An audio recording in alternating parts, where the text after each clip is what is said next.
Hello viewers, फिर से स्वागत है आपको मेरे चैनल टेक रिव्यू में। दोस्तों, आज हम एक और सैमसंग के डॉल्बी एटमॉस और DTS X कैटेगरी के फ्लैगशिप साउंड बार को लेकर डिस्कस करेंगे। दोस्तों, ये है सैमसंग का Q600A।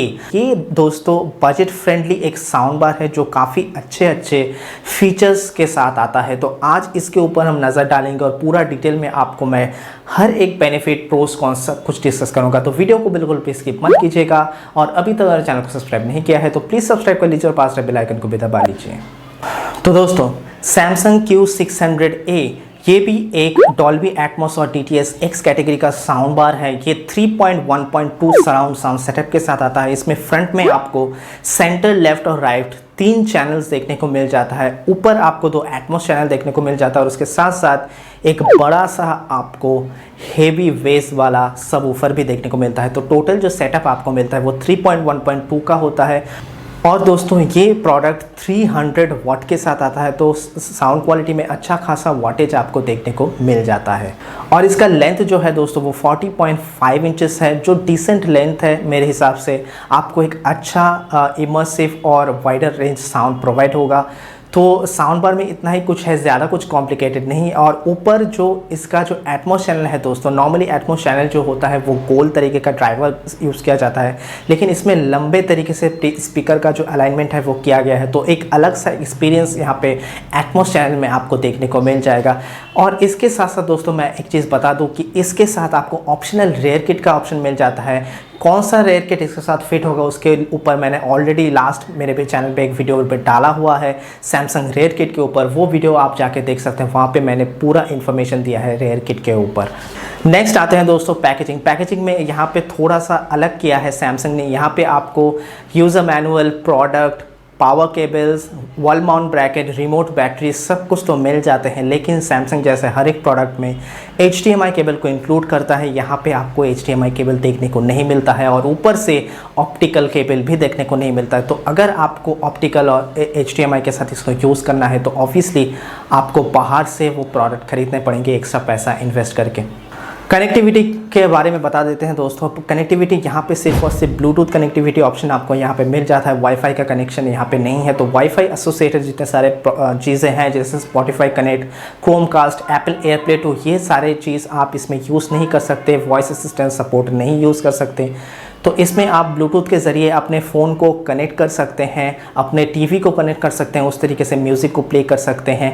यही सुविधा इसमें दिया गया है। और ब्लूटूथ में यहाँ पे 2 वे ब्लूटूथ का सपोर्ट, मल्टी कनेक्शन सपोर्ट यहाँ पे आपको देखने को मिल जाएगा। मतलब एक ही साथ आप 2 मोबाइल या 2 डिवाइस कनेक्ट कर सकते हैं और अपना म्यूज़िक किसी भी डिवाइस में स्विच करके प्ले कर सकते हैं। लेकिन यहाँ पे कॉशन होता है दोस्तों, अगर टीवी के साथ ये ब्लूटूथ के ज़रिए कनेक्टेड है ये डिवाइस, तो वहाँ आपको 2 डिवाइस कनेक्ट करने का सुविधा नहीं मिलेगा। सिर्फ एक ही डिवाइस आप कनेक्ट कर सकते हैं। लेकिन अगर टीवी के साथ कनेक्टेड नहीं है तो आप 2 मोबाइल डिवाइस उसके साथ सिमुलटेनियसली कनेक्ट कर सकते हैं। नेक्स्ट डिस्कस करते हैं दोस्तों पोर्ट्स को लेके। पोर्ट्स में यहाँ पे आपको जो मिल जाता है HDMI इन पोर्ट एक देखने को मिल जाता है, एक HDMI आउटपुट देखने को मिल जाता है जो टीवी के साथ कनेक्ट होगा। एक आपको इसमें ऑप्टिकल पोर्ट देखने को मिल जाता है, दूसरा मिल जाता है USB में आप म्यूज़िक को प्ले कर सकते हैं, वीडियो कंटेंट प्ले नहीं कर सकते। और जो मेन चीज़ है यहाँ पे आपको HDMI ER का सपोर्ट नहीं मिलता है, सिर्फ ARC का सपोर्ट मिलता है। तो ये चीज़ बहुत वाइटल है और बहुत बड़ा कॉन है मेरे हिसाब से एक एटमॉस साउंड बार के लिए। तो यहाँ पे आपको ट्रू HD का सपोर्ट मेरे हिसाब से नहीं मिलने वाला है। यहाँ पे आपको डॉल्बी डिजिटल प्लस तक सपोर्ट मिलने वाला है। मतलब कंप्रेस्ड जो एटमॉस होता है उसी का सपोर्ट आपको इसमें देखने को मिलेगा। आप ऑनलाइन जब कंटेंट देखेंगे, नेटफ्लिक्स, प्राइम वीडियो में जब एटमॉस कंटेंट देखेंगे तो वो वाला सपोर्ट आपको इसमें देखने को मिल जाएगा। लेकिन आपको offline true HD original Atmos का सपोर्ट इसमें देखने को नहीं मिलेगा। नेक्स्ट आते हैं दोस्तों फीचर्स में सैमसंग जितने सारे चीज़ों को इंक्लूड करता है यहाँ पे आपको ऑलमोस्ट सभी का सपोर्ट मिल जाता है। पहला चीज़ तो यह है कि डॉल्बी एटमॉस DTS X का सपोर्ट मिल जाता है, 4K पैस थ्रू का सपोर्ट मिल जाता है, HDR10 का सपोर्ट मिल जाता है। उसके साथ साथ यहाँ पे आपको Q सिम्फनी का सपोर्ट भी मिल जाता है। Q सिम्फनी दोस्तों, अगर आपके पास एक कंपैटिबल सैमसंग टीवी है तो उसके इंटरनल जो स्पीकर्स है वो इसके साथ कनेक्ट हो जाता है और आपका साउंड बार का जो चैनल्स है उसके साथ एक्स्ट्रा चैनल्स एडेड चैनल्स के हिसाब से ऐड हो जाता है और आपको एक ज़्यादा इमर्सिव ऑडियो एक्सपीरियंस करने को मिलता है। और इसके साथ साथ इसमें एडेप्टिव साउंड मोड भी दिया गया है जो कि कंटेंट बेस्ड आपका साउंड जो है वो ऑप्टिमाइज करता है। जिस तरीके का कंटेंट आप टीवी में देख रहे हो उस तरीके से आपका साउंड ऑप्टिमाइज हो जाता है। जहाँ पे वॉइस को ज़्यादा लाउड करना होता है या लो करना होता है, म्यूज़िक बेस सभी को ऑप्टिमाइज़ किया जाता है। तो ये बहुत बढ़िया एक ऑप्शन है यहाँ पे आपको देखने को मिलता है। और ऊपर से यहाँ पे गेम मोड प्रो का ऑप्शन भी मिल जाता है। जब आप गेमिंग कर रहे हो उस टाइम पे भी साउंड को गेम के हिसाब से ज़्यादा तरीके से ऑप्टिमाइज़ करता है और आपको एक फुल्ली इमर्सिव ऑडियो का एक्सपीरियंस करने को मिलता है। तो ये सारे चीज़ें आपको यहाँ पे देखने को मिल जाता है। ऊपर से जैसे मैंने बताया कि ब्लूटूथ मल्टी कनेक्शन सपोर्ट आपको यहाँ पे देखने को मिलेगा।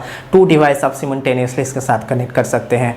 और एक चीज़ है टैप एंड प्ले। दोस्तों टैप एंड प्ले काफ़ी सारे मॉडल्स में सैमसंग इंक्लूड करता है, तो यहाँ पे भी आपको टैप एंड प्ले ऑप्शन मिल जाता है। आप टैप करके अपने सैमसंग डिवाइसेस को, फ़ोन्स को कनेक्ट कर सकते हैं, लेकिन उसके लिए आपको एंड्रॉयड 8.1 से ऊपर होना चाहिए आपका डिवाइस और सैमसंग कि tap and play supported device होना बहुत ज़्यादा ज़रूरी है, वरना आप इस ऑप्शन को यूज़ नहीं कर सकते।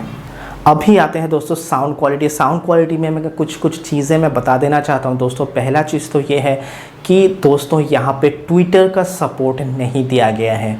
ट्विटर एक एटमॉस साउंड बार में बहुत ज़्यादा इंपॉर्टेंट होता है दोस्तों, एक एटमॉस DTS X कैटेगरी के साउंड बार के लिए। यहाँ पे हाईएस्ट वॉल्यूम जो है वो 40 तक आपको मिल जाता है, जहाँ पे मैं जो प्रोडक्ट यूज़ करता हूँ SP11 आ रहे हो उसमें हमें 35 तक हाई वॉल्यूम मिल जाता है। यहाँ पे आपको 40 तक हाई वॉल्यूम मिल जाता है। तो जब हम इतना ज़्यादा हाई वॉल्यूम में कंटेंट को प्ले करेंगे और जैसा कि हम लोग जानते हैं कि 80 to 90% वॉल्यूम में जब तक ना हो तो हमें फुल्ली इमर्सिव एक्सपीरियंस हर एक स्पीकर से एक्चुअल एक्सपीरियंस करने को नहीं मिलता है। सारा स्पीकर सही तरीके से काम करने के लिए हमें वॉल्यूम 80 to 90% ऊपर उठाना पड़ता है, तब जाके हमें हर एक चैनल से प्रॉपर आउटपुट मिलता है। तो अगर हम 80 to 90% वॉल्यूम को इंक्रीज़ करेंगे और ट्विटर का सपोर्ट नहीं होगा तो हमें डिस्टॉर्शन फील होना बहुत ज़्यादा नॉर्मल है। बाकी और कुछ साउंड के मामले में उतना ज़्यादा कौन नहीं है। जिस तरीके से चैनल का प्लेसमेंट किया गया है दोस्तों, बहुत बढ़िया प्लेसमेंट आपको यहाँ पे देखने को मिलता है। तो साउंड क्वालिटी बहुत बढ़िया और एटमॉस चैनल जिस तरीके से बनाया गया है, एटमॉस सेटअप बनाया गया है, वो बहुत बढ़िया आपको एक आउटपुट देगा। लेकिन यहाँ पे ट्विटर ना होने के कारण दोस्तों हाई वॉल्यूम में आपको थोड़ा सा प्रॉब्लम फेस करने को मिल सकता है। बेस भी आपको बहुत बढ़िया मिलेगा, आपको एक बैलेंस बेस प्रोवाइड होगा और उसके साथ साथ साउंड क्वालिटी भी सैमसंग हमेशा Q सीरीज़ के जितने सारे प्रोडक्ट हैं दोस्तों, साउंड क्वालिटी में टॉप नॉच रहता है। कोई कंप्लेन आपको यहाँ पे नहीं देखने को मिलेगा। लेकिन वही ट्विटर की वजह से आपको कभी कभी थोड़ा सा प्रॉब्लम फेस करने को पड़ सकता है। नेक्स्ट आते हैं दोस्तों कॉन्स। इसमें दोस्तों सच बताए तो बहुत सारे हैं। पहला तो ये है कि इसमें ट्विटर का सपोर्ट नहीं है। दूसरा है कि इसमें ER का सपोर्ट नहीं है, तो ट्रू HD ओरिजिनल एटमॉस को कभी आप एक्सपीरियंस नहीं कर पाएंगे। तीसरा जो है इसमें वाईफाई का सपोर्ट नहीं है, तो वाईफाई ना होने के कारण बहुत सारे फीचर्स को आप एक्सेस नहीं कर सकते हैं, तो फ्यूचर में आपको बहुत ज़्यादा प्रॉब्लम फेस करने को पड़ सकता है। तो ये बहुत बड़ा कॉन है। नेक्स्ट है दोस्तों कि इसके साथ आपको ऑप्शनली रेयर किट मिलता है। अगर इंक्लूडेड रेयर किट मिलता तो प्राइस थोड़ा सा कम हो जाता। ऑप्शनल रेयर किट आपको बाहर से परचेस जब आप करेंगे तो बहुत हाई प्राइस में आप उसको परचेस करेंगे और आपका टोटल कॉस्ट जो है वो बहुत ज़्यादा बढ़ जाएगा। फिलहाल इसका प्राइस जो है वो 27,400 समथिंग रखा गया है, जो कि डिसेंट प्राइस है।